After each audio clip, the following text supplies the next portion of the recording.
Anche oggi è una giornata estremamente importante, soprattutto per la comunità di Marghera. Uno dei primi incontri che ho avuto con l'assessore, con Simone, il nostro assessore Venturini, è stato proprio quello di dire: sono anni che noi stiamo cercando di soddisfare quelli che sono i bisogni sanitari per la realtà di Marghera, lavorando in squadra e avendo, come è successo in questi anni, il sostegno della Regione, in particolare dell'assessore Lanzarin, che ci è sempre stata vicino.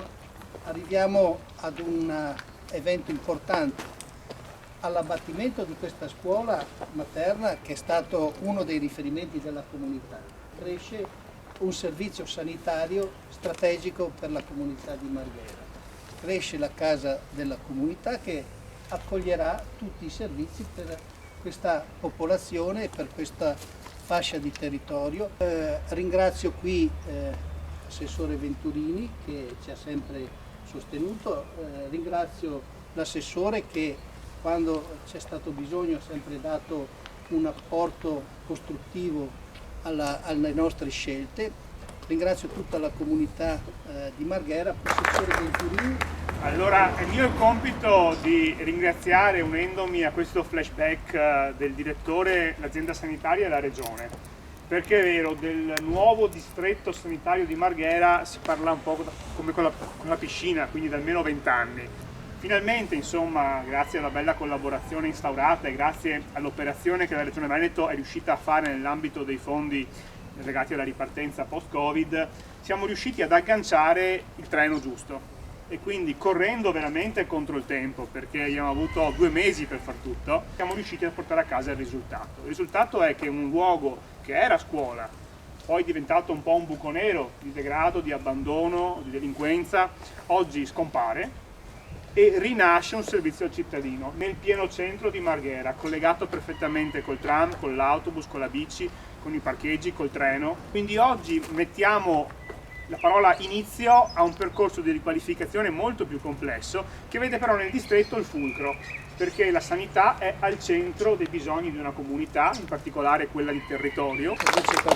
Ma sì, io sono contento e orgoglioso di questa situazione, anche perché avere qui, buttare giù una realtà del genere che ormai è diventato un ceppo di una situazione molto delicata e pessima e negativa del nostro territorio è molto importante.